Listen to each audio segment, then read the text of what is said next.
கேரள மாநிலம் கோழிக்கோடு மாவட்டம் மேற்கு தொடர்ச்சி மலைப்பகுதிகளில் பெய்து வரும் கனமழை காரணமாக காட்டாறுகளில் வெள்ளப்பெருக்கு ஏற்பட்டுள்ளது. கூடுதல் தகவல்களுடன் நமது செய்தியாளர் சந்தோஷ் இணைகிறார். சந்தோஷ், அங்கு நிலவரம் எப்படி இருக்கு? காட்டாற்று வெள்ளத்தோட வீரியம் எப்படி இருக்கு? விரிவான தகவல்களை நீங்க பதிவு செய்யலாம்.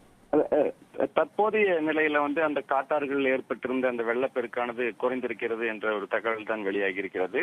கேரளாவை பொறுத்த வரைக்கும் தென்மேற்கு பருவமழை துவங்குவதற்கான சாதகமான சூழ்நிலை உள்ளது என்று வானிலை ஆய்வு மையம் அறிவித்திருந்த ஒரு நிலையில தான் கோழிக்கோடு மாவட்டத்துல மேற்கு தொடர்ச்சி மலை வனப்பகுதிகளில் இந்த பெருமழையானது கொட்டி தீர்த்திருக்கிறது. இதன் காரணமாக இந்த பகுதியில் இருக்கக்கூடிய காட்டாறுகள்ல அதிக அளவிலான வெள்ளப்பெருக்கு திடீரென்று ஏற்பட்டிருக்கிறது. அந்த சமயத்துல பாத்தீங்கன்னா அந்த இடத்துல இருக்கக்கூடிய சிறு சிறு நீர்வீழ்ச்சிகள்ல சுற்றுலா பயணிகள் குளித்துக் கொண்டிருந்திருக்கிறார்கள். இவர்கள் அந்த காட்டாறுகள்ல ஏற்பட்ட வெள்ளப்பெருக்கு திடீரென்று ஏற்பட்ட அந்த வெள்ளப்பெருக்கு காரணமாக அனைத்து சுற்றுலா பயணிகளுமே பாத்தீங்கன்னா ஒரு மறு கரையில ஏறி நின்றிருக்கிறார்கள். இந்த காட்சிகளை பார்த்த அந்த பகுதியை சேர்ந்த மக்கள் உடனடியாக அவர்களை அந்த வெள்ளம் சற்று வடிந்த பிறகு அவர்களை பத்திரமாக அனைவரையுமே மீட்டிருக்கிறார்கள். இந்த காட்டாற்றில் ஏற்பட்ட வெள்ளப்பெருக்கு காரணமாக கோழிக்கோட்டில் இருக்கக்கூடிய முத்தப்பன் மற்றும் இரவிஞ்சி ஆறுகள்ல அதிக அளவிலான காட்டாற்று வெள்ளம் பெருக்கெடுத்து சென்றிருக்கிறது.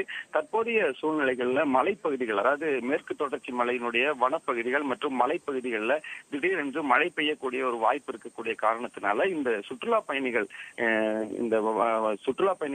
அந்த பகுதிகளில் இருக்கக்கூடிய நீர்வீழ்ச்சிகள்லயோ அல்லது நீர்நிலைகள்லயோ குளிக்க செல்லுவதோ அல்லது அந்த பகுதிகளில் தங்களுடைய நேரத்தை செலவு செய்வதையோ தவிர்க்க வேண்டும் என்று மாவட்ட நிர்வாகம் வேண்டுகோள் விடுத்திருக்கிறது. தற்போதைய நிலையில இந்த காட்டாற்றில் ஏற்பட்டிருந்த அந்த வெள்ளம் வடிந்திருக்கிறது. ஆனால் திடீரென்று ஏற்பட்ட இந்த வெள்ளப்பெருக்கு அந்த பகுதியில் குளித்துக் கொண்டிருந்த சுற்றுலா பயணிகளை ஒரு ஆபத்தான ஒரு சூழ்நிலையில இருந்திருக்கிறார்கள். இவர்களை அனைவரையுமே பத்திரமாக அந்த பகுதி மக்கள் மீட்டிருக்கிறார்கள்.